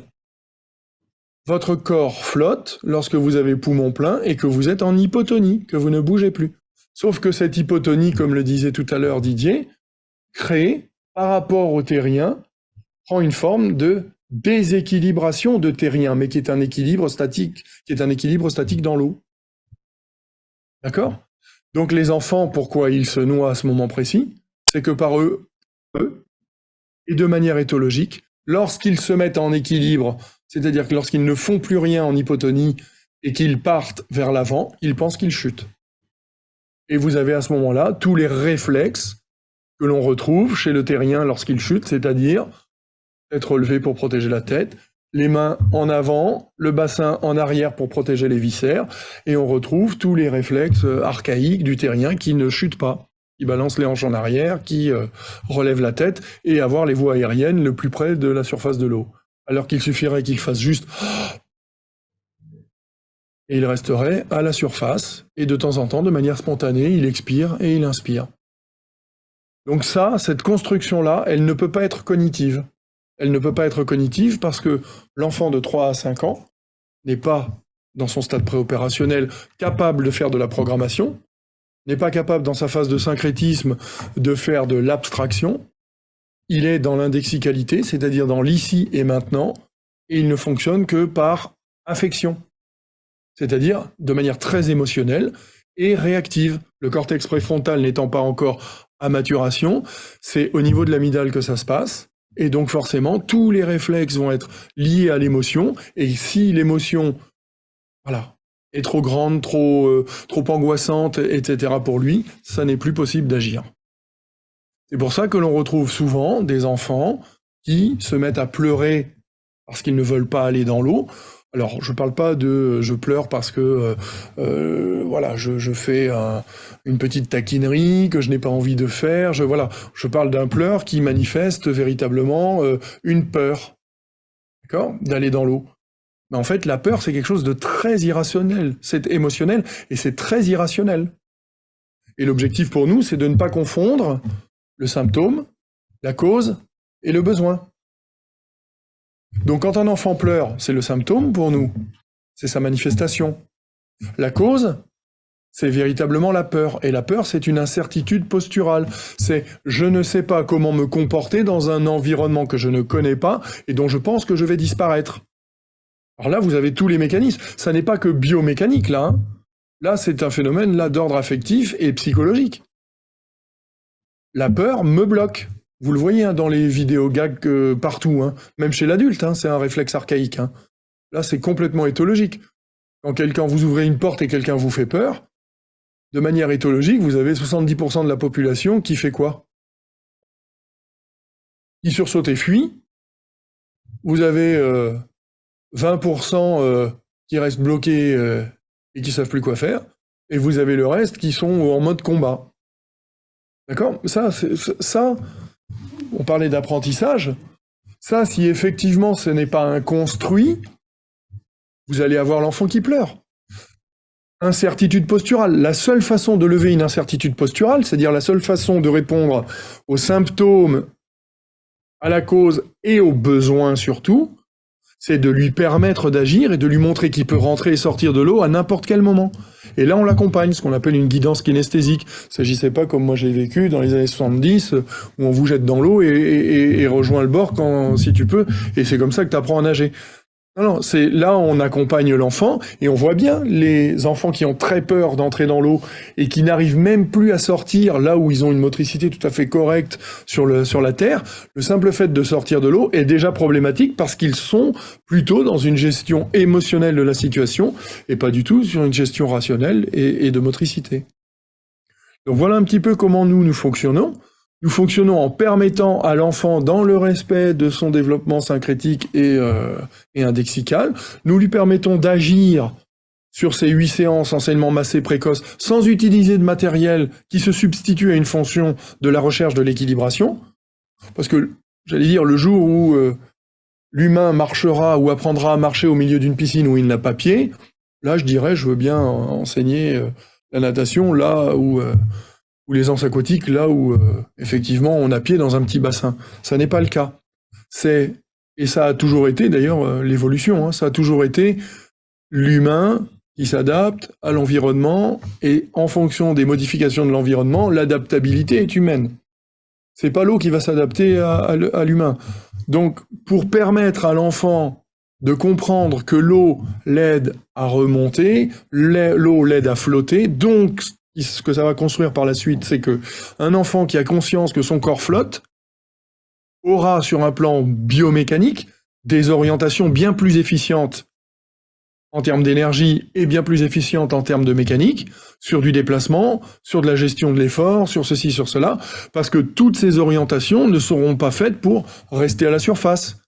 Les enfants qui sont construits sur ce qu'on appelle les stratégies de surface, et ça n'est pas du tout de jugement, ils sont construits sur une mécanique, et on le voit et on l'observe dans l'analyse des vidéos, puisqu'on a un laboratoire de recherche au sein de l'Institut ICAR, où on travaille avec l'Université Polytechnique d'Italie sur l'analyse et l'efficience du mouvement. On voit bien que les nageurs construits à la surface commencent souvent à appuyer pour rester à la surface avant d'envoyer l'ensemble de la pale vers l'arrière. Or, on voit bien que si on veut être efficient, il faut la pale vers l'arrière le plus tôt possible. Et ça n'est pas qu'un problème mécanique. Ça peut venir simplement d'un simple problème psychologique, d'une construction qui aurait raté l'apprentissage d'un corps flottant. Donc voilà, je souhaite faire rapide et simple, parce que c'était aussi la commande pour qu'on puisse échanger. Expliciter que la connaissance scientifique dont nous disposons, nous, elle doit nous servir dans ce qu'on appelle des transpositions didactiques, c'est-à-dire organiser la matière pour l'enseigner, afin que nous puissions respecter à la fois les théories de l'apprentissage et notamment le développement de l'enfant et du sujet apprenant, puisque l'aisance aquatique va bien au-delà de la thématique des 3-5 ans, mais bien aussi des plus de 65, si je ne m'abuse. Merci de votre attention.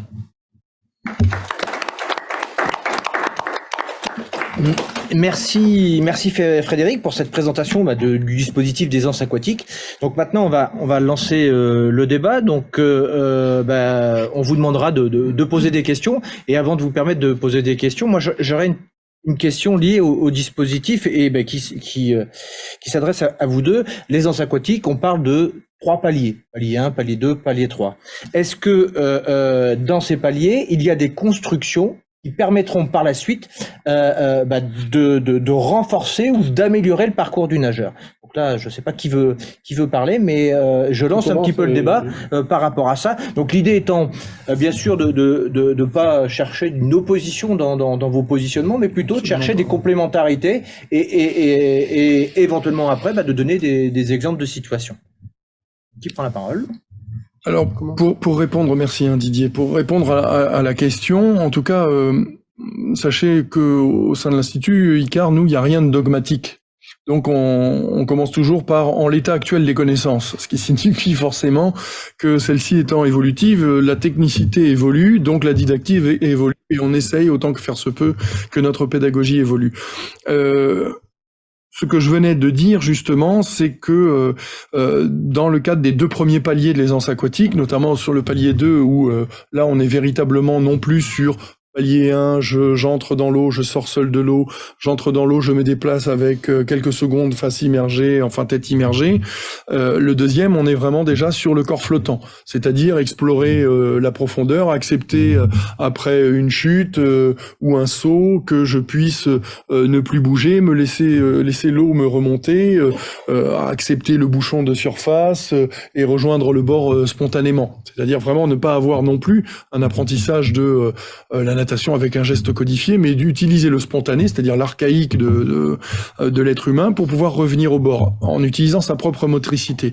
Donc ça, c'est déjà pour nous, par rapport à la dimension du corps flottant, ce que je disais tout à l'heure, c'est à partir du moment où l'enfant accepte et donc que l'eau le fasse remonter, et on a vraiment des témoignages, une multitude de témoignages sur les enfants, dès qu'ils remontent, il fait mais je ne peux pas couler.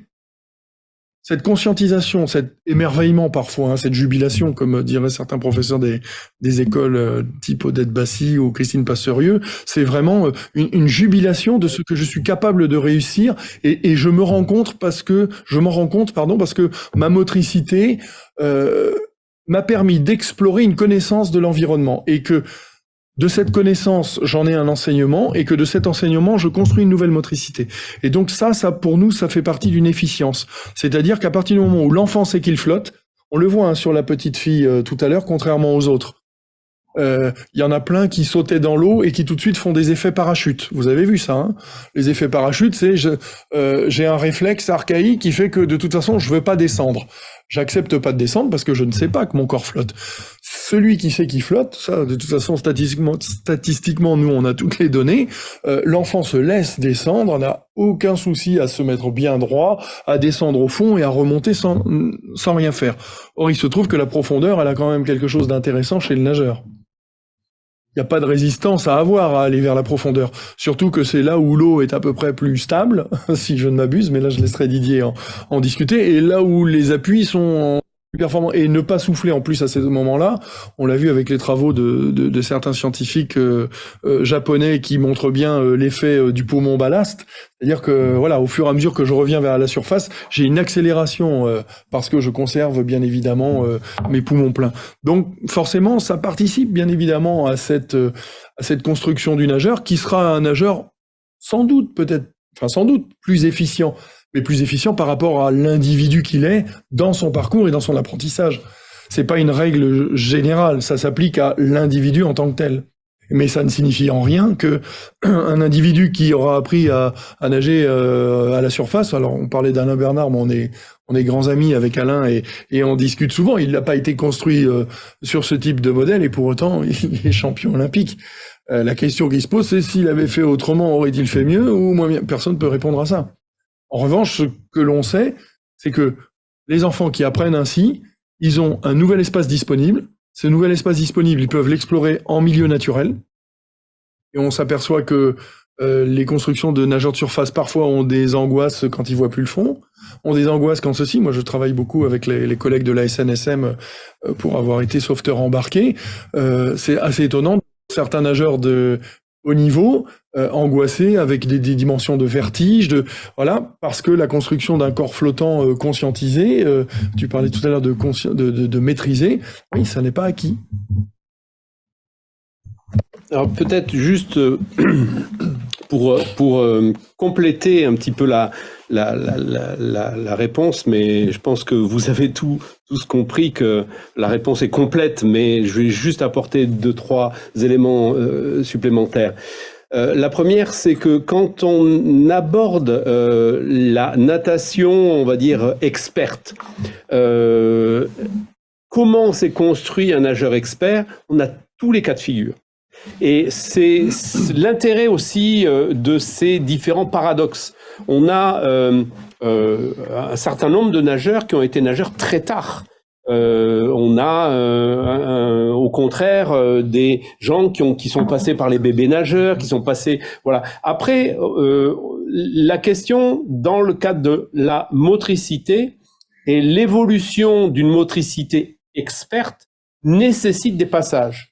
Et des passages un peu comme les stades de l'intelligence, comme les stades donc cette notion de stade, c'est-à-dire que tant que j'ai pas atteint un palier, j'ai des difficultés à me projeter sur le palier supérieur et ainsi de suite. Eh bien, dans la motricité, et particulièrement la motricité aquatique, nécessite de passer par un certain nombre de stades ou de passages.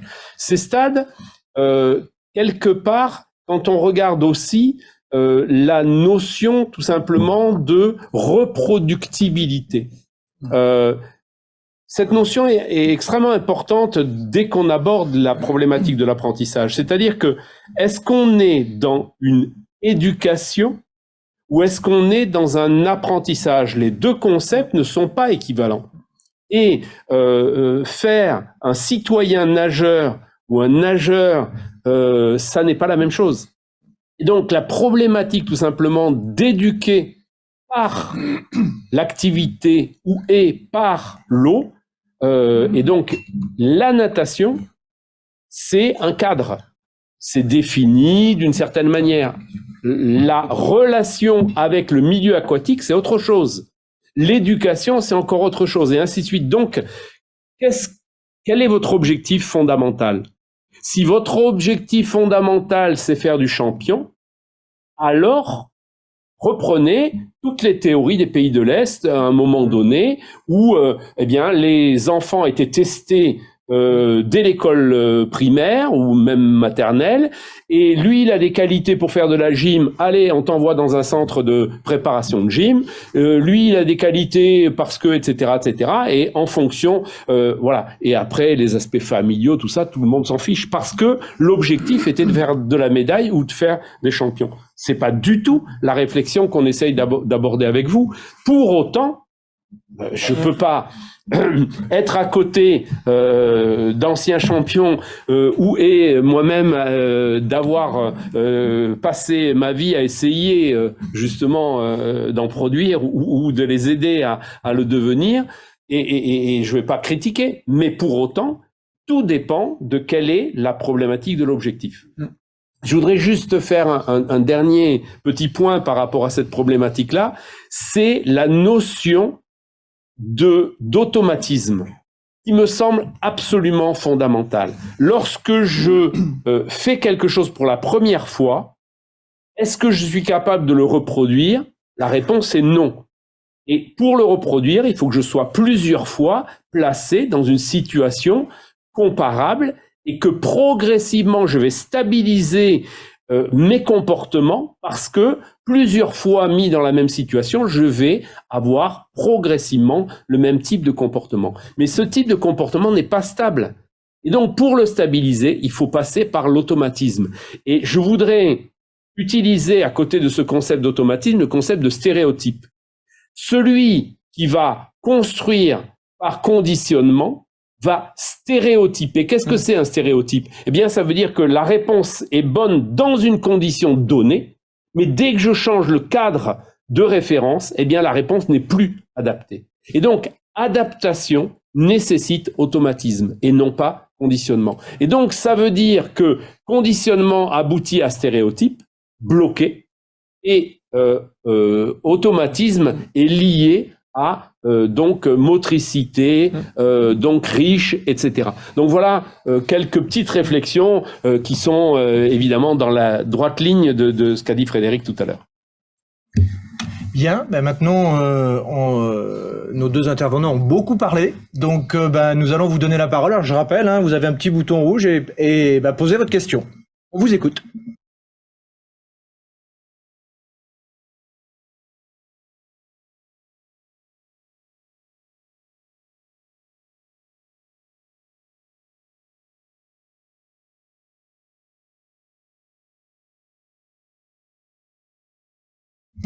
Tout à l'heure, vous avez parlé d'une classe de moyenne et grande section 4-5 ans, c'est ça?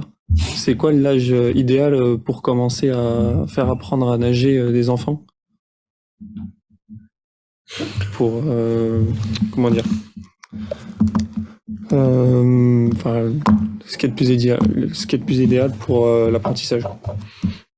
Alors, pour répondre à votre question, déjà, je pourrais pas y répondre.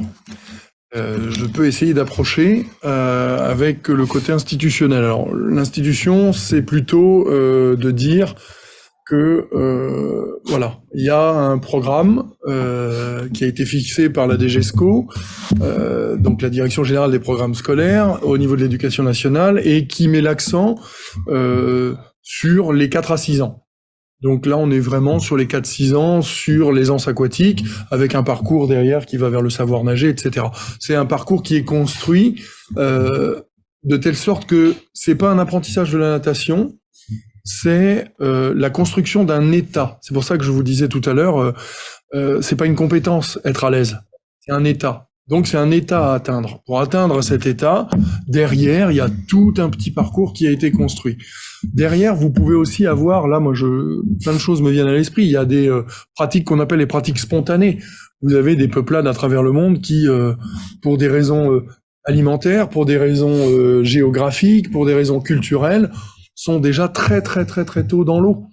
Et c'est quelque part, il n'y a pas d'âge en fait. C'est toujours un construit social. Majoritairement, c'est un construit social et culturel. Donc, il n'y a pas vis-à-vis d'une sorte d'éducation éthique, d'âge optimal où scientifiquement on aurait prouvé que ce serait optimal d'apprendre de tel âge à tel âge.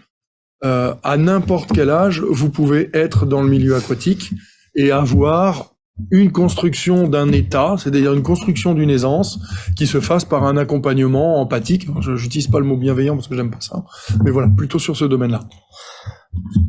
En fait, je vous pose cette question parce que moi, avant de rentrer dans l'armée, j'avais déjà travaillé en piscine et j'avais observé que des enfants de 15 ans avançaient 4 fois moins vite que des enfants de 5 ans sur l'apprentissage dès le début dans le milieu aquatique.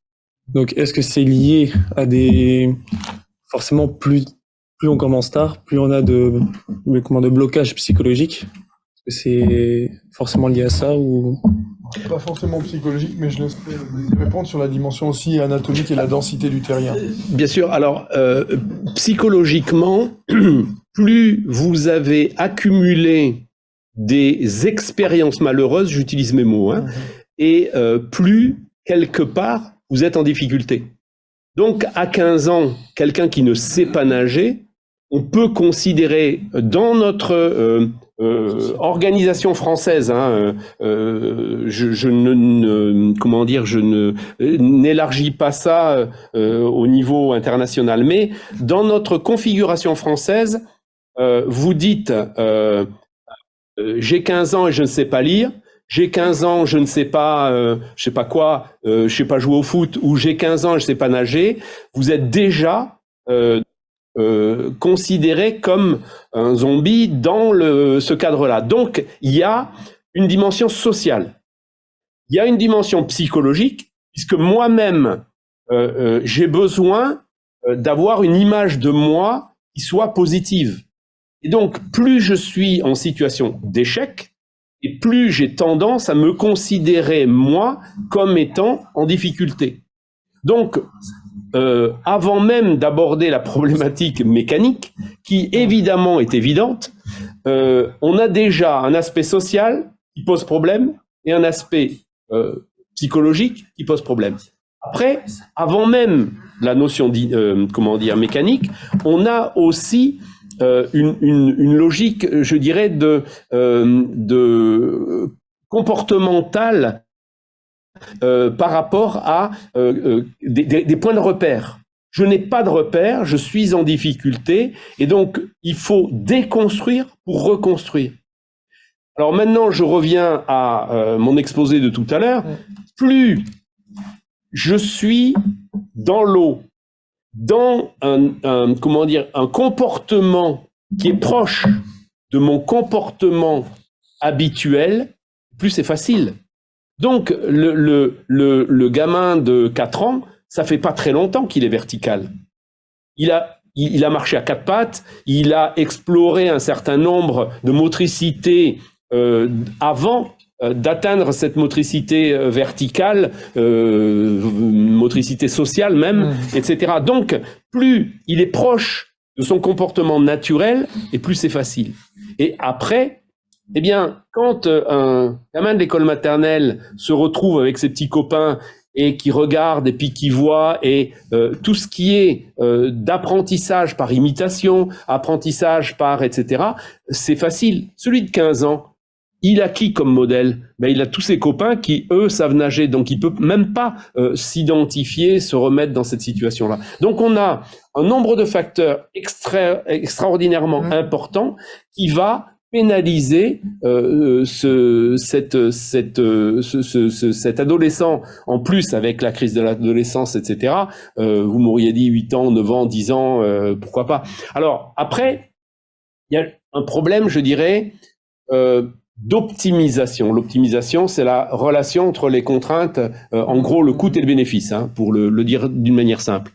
Quand j'ai payé mes études en étant maître nageur et que j'apprenais à nager aux gamins, bah, je préférais les 6 ans, 7 ans parce qu'ils étaient beaucoup plus sensibles à ce que je leur racontais pour pouvoir tout simplement mettre en place des exercices, je préfère utiliser le concept d'exercice à ce moment-là, qui les mettaient dans une progression en 10 séances à la fin, je suis autonome et je sais nager et puis après, je m'exerce tout seul. Eh bien, 6-7 ans, c'était voilà. Moi, là où j'étais critique dans un premier temps sur la problématique de l'aisance aquatique institutionnelle, c'était tout simplement de dire, en France, on a des noyades et en France, on a des textes officiels. Et les textes officiels disent que toutes les écoles primaires doivent aller dans une piscine recevoir un apprentissage de la natation. Or, prenez Marseille, combien il y a de piscines, combien il y a de classes qui vont à la piscine, c'est catastrophique. Ça veut dire quoi? Ça veut dire que l'État lui-même n'est même pas capable d'appliquer les textes qu'il a pondus lui-même. Donc, ma question était, l'aisance aquatique, vous êtes en train de nous prendre les piscines pour des gamins de 4 ans, alors que vous n'êtes même pas capable de mettre les classes primaires à la piscine. Donc, pour moi, c'était pas une bonne idée. Sauf que, quand je suis allé voir de près ce qu'étaient capables de faire ces gamins, eh ben, une fois qu'ils ont acquis ces compétences-là, beaucoup plus facilitées dans le programme aisance aquatique en maternelle, par exemple, eh bien, on n'a pas besoin de les remettre dans une problématique d'organisation scolaire, identifiée, etc., parce que ça y est, ils savent déjà nager. Donc, il faudrait plutôt, à un moment donné, dire quels sont ceux de la classe qui savent pas nager et mettre en place des batteries, des organisations, donc pour pouvoir compenser les limites du système. Alors évidemment, c'est très complémentaire avec ce que disait Frédéric. Messieurs, ne le prenez pas mal, mais on a des impératifs horaires liés à notre condition de militaire. Je pense que l'échange pourra se poursuivre demain matin au bord de la piscine, même avec un peu plus d'interaction pour les concernés. Voilà. Mais là, on va devoir y aller. Donc, merci beaucoup pour l'intervention. On se plie à la rigueur militaire. Voilà. Est-ce qu'il y a d'autres personnes qui restent ou est-ce que on arrête une question? Moi, j'avais une question. Non, on va y aller.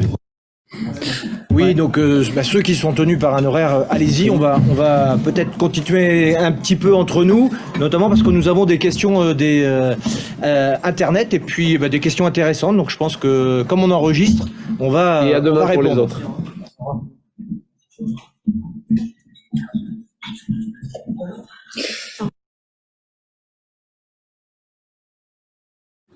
Ouais, c'est bon. Au-delà du fait qu'on a cette problématique matérielle en termes de disponibilité de bassins, comme vous l'avez évoqué, clairement c'est catastrophique. Mais vous évoquiez Marseille, mais ici au niveau local aussi c'est très compliqué. Moi je voulais simplement revenir sur une chose que vous avez dit sur l'apprentissage massé, sur la pratique massée. En fait, pourquoi ce choix de la pratique massée en primaire, alors qu'on sait que les théories d'apprentissage s'accordent pour dire que sur les pratiques à plus long terme ça s'inscrivait plus à plus long terme en fait quand on apprenait sur une pratique régulière tout au long d'une année. Voilà, c'était ma question principale.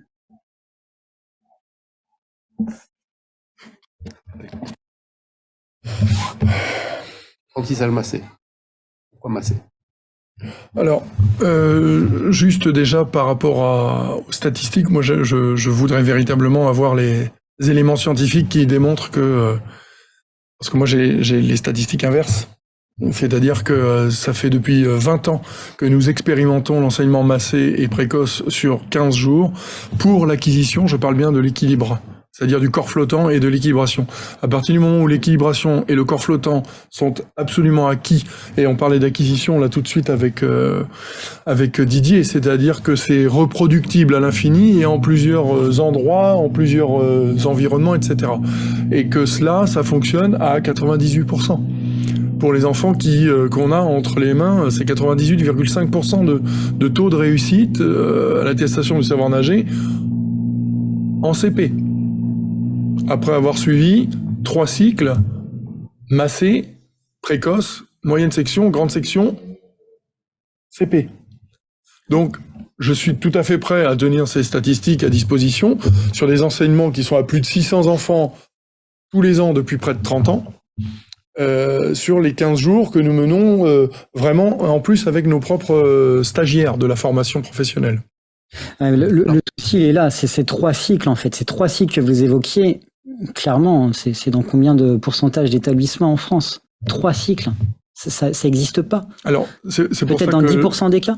C'est pour ça que j'entends répondre à votre question par rapport, puisque vous évoquez pas les freins, vous évoquez les théories de l'apprentissage. En théorie de l'apprentissage, avoir 3 cycles qui fait de 8 séances déjà, hein, pour nous c'est 24 séances sur 3 années, sont largement suffisantes pour acquérir l'aisance aquatique, c'est-à-dire ceux qui répondent au palier 1, 2 et 3. Et si même vous êtes permis de n'avoir que 2 paliers, c'est-à-dire au moins le palier qui atteint le corps flottant, cette équilibration est acquise à vie.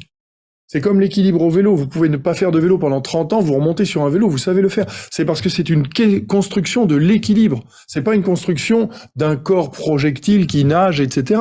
C'est la compréhension que le corps flotte. par l'expérience. Hein. Je dis pas, c'est pas la conscientisation, la verbalisation, etc. On parle véritablement bien à ce moment-là d'un corps flottant que l'enfant a expérimenté, acquis parce que reproductible en différents endroits, etc. Et ça, de manière spontanée, il peut rejoindre le bord, s'extraire commodément du milieu. Ça, c'est pas un problème. Ce qui pose problème, effectivement, là, c'est ce dont on est en train de discuter sur l'ensemble des questions qui sont posées aussi dans les chats, c'est que bien évidemment, il y a la contrainte institutionnelle et la contrainte de la disponibilité.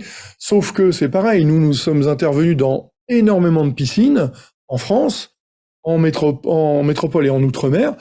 Ça nécessite une interrogation simple de la réorganisation de l'exploitation des établissements de baignade. Mais ce n'est pas quelque chose d'irréalisable. On a travaillé cela avec la ville d'Annecy, on a travaillé cela avec énormément de villes sur le territoire national, ça se fait. Mais ça signifie, d'autant plus que c'est... Alors quand on regarde ça, il faut regarder ce qu'on fait en termes de démarche. C'est-à-dire que là, c'est vraiment statistiquement vrai. Quand vous regardez, le temps effectif des enfants dans l'eau, c'est une catastrophe. Hein.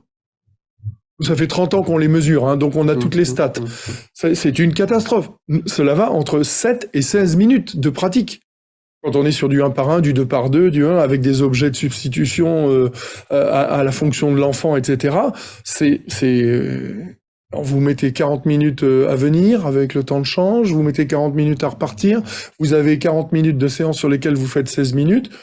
Bon voilà, il y a un moment donné, il y a aussi des questions à se poser sur les formes, sur le respect du cadre, parce que nous on y tient beaucoup, hein, quand il s'agit de classe bleue, on est bien à l'école à la piscine, et auquel cas les collègues maîtres nageurs sont à la disposition et sont des intervenants agréés de l'État. Hein, on est bien d'accord là-dessus, c'est l'école à la piscine, c'est pas le maître nageur qui fait sa pédagogie, l'enseignante a le droit, dans sa note de février, là, hein, il a tout à fait le droit de venir avec une séance et de demander aux collègues spécialisés de la didactique de faire la chose. Heureusement que nous, on encourage à faire un peu autrement et un peu plus intelligemment, qui est vraiment de travailler sur le discours. C'est pour ça que les formations, entre guillemets, subventionnées par l'Agence nationale du sport, sous l'égide du ministère des Sports, c'est de faire des formations pluricatégorielles. C'est d'y mettre à la fois des enseignants, des conseillers pédagogiques, voilà. Nous, ça fait depuis 15-20 ans qu'on travaille avec nos CPC, nos CPD, de la circonscription finistérienne, de l'Ille-et-Vilaine. Voilà, on a vraiment un travail commun, on construit pédagogiquement et collectivement le projet départemental, mais c'est une démarche. C'est pour ça qu'on dit que c'est pas une méthode du tout. C'est une démarche. Permettre à chacun d'atteindre son plus haut niveau de fonctionnement, c'est une démarche. Mais dans laquelle les collègues aussi, maîtres nageurs sauveteurs, sur les bords de bassin, les exploitants doivent se mettre autour de la table pour pouvoir évidemment répondre à cet enjeu de santé publique, cet enjeu d'intérêt général. Quand on dit que c'est la première cause de mortalité, voilà, on va pas enseigner à 7-8 ans la natation à des enfants alors qu'on sait que c'est entre 4 et 6 que majoritairement ils se noient. Ou alors il y a un non-sens intellectuel et culturel qui m'échappe. Je voudrais juste revenir sur quelques bases de la problématique que vous avez évoquée, c'est-à-dire les modalités d'évaluation de l'apprentissage. Effectivement, apprentissage massé, apprentissage distribué, modalités, etc. Comment on évalue? Parce que si vous faites apprentissage de l'anglais pendant 10 séances et que vous évaluez à la dernière séance avec un taux de restitution extrêmement intéressant et que vous comparez avec une séance par semaine et que vous évaluez, etc. Donc le problème, c'est aussi ce qu'on appelle le post-test retardé. C'est-à-dire que j'apprends pendant un certain laps de temps, qu'est-ce qu'il en reste quand je le mesure, et si je veux comparer deux populations comparables, eh bien une en massé, l'autre en distribué, il faut que j'ai un test identique pour mesurer les effets de l'un et de l'autre. Mais là, de quoi on parle? On parle de modalités d'évaluation d'une forme d'apprentissage. Là, on ne parle pas de la même chose, on parle d'une adaptation. Et apprendre l'anglais, apprendre la musique, le solfège, je sais pas moi, ça n'est pas, ou apprendre la natation ou la brasse, pour le dire encore d'une manière plus précise, apprendre la brasse avec une modalité d'apprentissage, je pourrais éventuellement pas mal discuter sur pourquoi pas, effectivement, un apprentissage distribué dans le temps, une séance par semaine, etc., etc. Mais là, on ne parle pas de la même chose, on parle d'une modalité d'adaptation. Et pour revenir à quelques éléments d'organisation chez les tout jeunes, quelques points de repère, c'est-à-dire que je viens le lundi matin à la piscine avec ma classe, puis je reviens le mardi matin.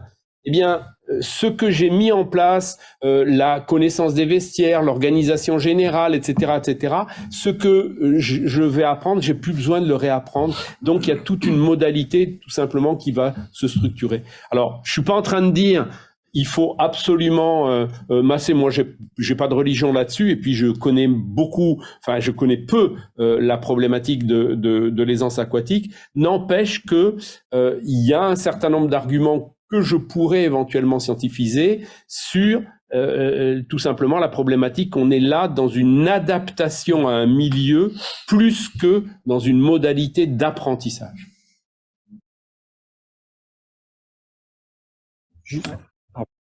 C'est intéressant justement d'avoir les deux approches, cette approche scientifique, parce qu'effectivement, j'avais pas cette notion en tête d'adaptation, de modalité d'adaptation justement à l'apprentissage.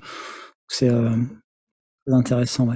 Mais reste toujours cette problématique de disponibilité du matériel, hein, disponibilité des bassins, et qui clairement nous pose souci. Sans parler des, alors nous on enseigne dans le secondaire, et sans parler de la problématique de toutes les dispenses aussi qui arrivent, qui nous causent énormément de soucis, parce qu'on s'aperçoit que la plupart des non-nageurs à la fin de notre cycle de natation sont essentiellement justement des gamins qui n'ont pas suivi l'intégralité du cycle.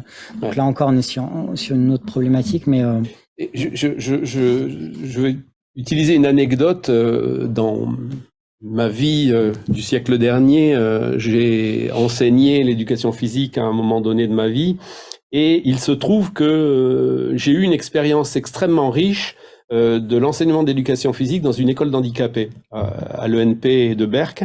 Et quand je suis arrivé dans un établissement scolaire normal et que j'avais des élèves dispensés, j'écrivais sur le cahier de notes à destination des parents handicapés. Je faisais exprès. J'avais une expérience qui me permettait de ça. Et mon chef d'établissement avait accepté cette problématique-là, et les parents venaient me voir en disant vous avez mis sur le livret scolaire handicapé.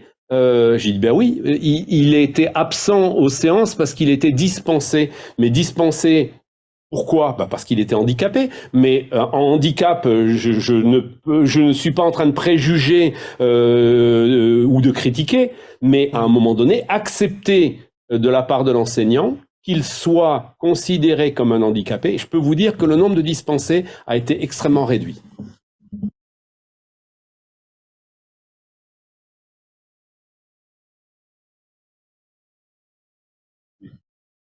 Je vais me permettre de répondre aussi à une question qui a été posée sur le chat concernant notamment la construction de l'insécurité innée ou acquise chez les enfants, ou qui pourrait être un construit social transmis par l'enseignant ou éventuellement les parents. Donc, alors très rapidement, et puis c'est pas l'objectif d'aller plonger dans les grandes théories des neurosciences, mais quand on lit un peu Mélanie Klein, ou qu'on reprend un peu les travaux de Florence Guignard sur la psychanalyse et la psychiatrie et l'épigénétique surtout, on s'est rendu compte récemment, quand même assez récemment, que des traumatismes pouvaient survenir avec 3 générations antécédentes qui auraient vécu bien évidemment quelque chose qui relèverait d'une très très haute douleur ou d'un très très haut trauma. Donc ça signifie que vous pouvez être très bien porteur dans votre jeune âge. Nous on le ressent un petit peu, enfin en tout cas on le vit un petit peu sur la région en Bretagne. Je pense que vous êtes aussi une région un peu maritime. Donc chez nous on a un peu plus de 2400 km de côte, et chez nous il n'y a pas si longtemps que ça, le terrain aquatique, en tout cas du milieu naturel, c'est pas quelque chose avec lequel on joue quoi. C'est là où un de nos proches est forcément décédé en tant que marin pêcheur. La mer s'est un lieu de travail, c'est pas un lieu de loisir, etc. Donc, avec l'essor des activités de loisirs, bien sûr, ça a bougé, mais c'est pas parce que ça a bougé que 3 générations avant, ça n'a pas créé des traumatismes dans les familles ou chez les gens. Et on a des fois des mécanismes qui sont maintenant des mécanismes traumatiques psychologiques de gens qui ne veulent pas aller dans l'eau, et pour autant, il faut remonter un petit peu pour en connaître les raisons.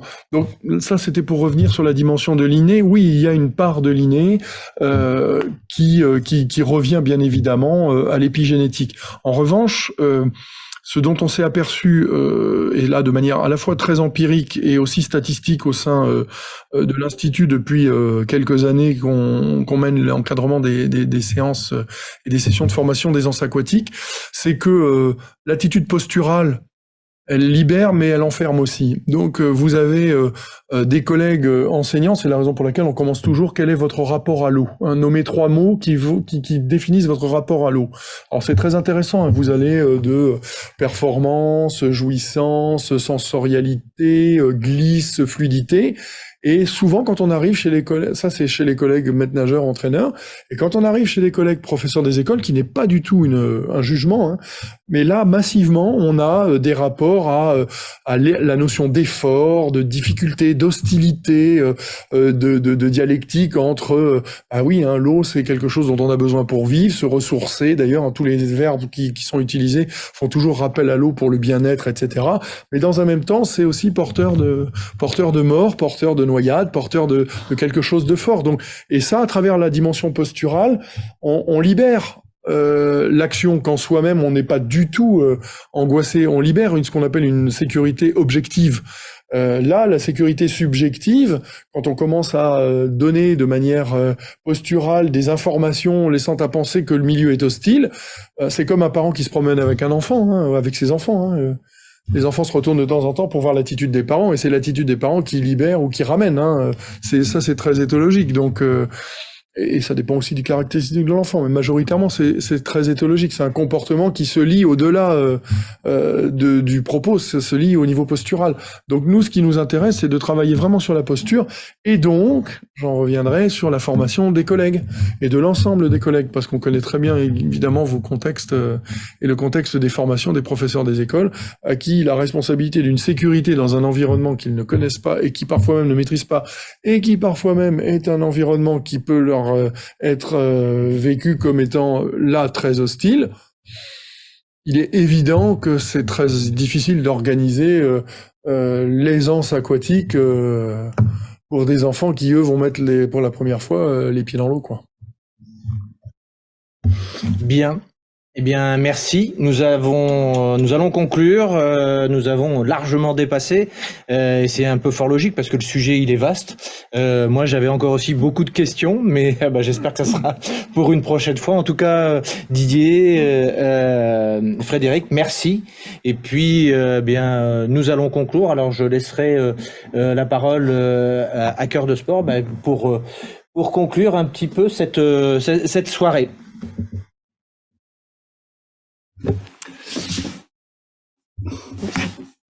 Ça fonctionne. D'abord, je voulais remercier Hervé, Didier, Frédéric, bien sûr, hein, parce que nous, dans notre volonté de projet, c'est vraiment dans la dynamique olympique de pouvoir irradier de la connaissance au plus près des territoires, et puis que ça puisse permettre aux enfants, de construire des parcours, soit de loisirs, soit d'expertise. Et on était au cœur du sujet, ce soir. On les remercie, ils viennent de très loin. Ils ont contribué à valoriser les sciences, valoriser l'expertise au niveau des pratiques physiques. Voilà, donc on est très très heureux de les accueillir, et puis on espère que ça permettra à d'autres régions de profiter, d'autres territoires de promouvoir les mêmes initiatives pour qu'un maximum d'enfants puissent partager les plaisirs des pratiques aquatiques et puis des pratiques motrices en général. Ce soir, c'était l'aquatique qui nous concernait. Donc un grand merci, franchement un grand merci. Et merci aussi à vous. Merci beaucoup.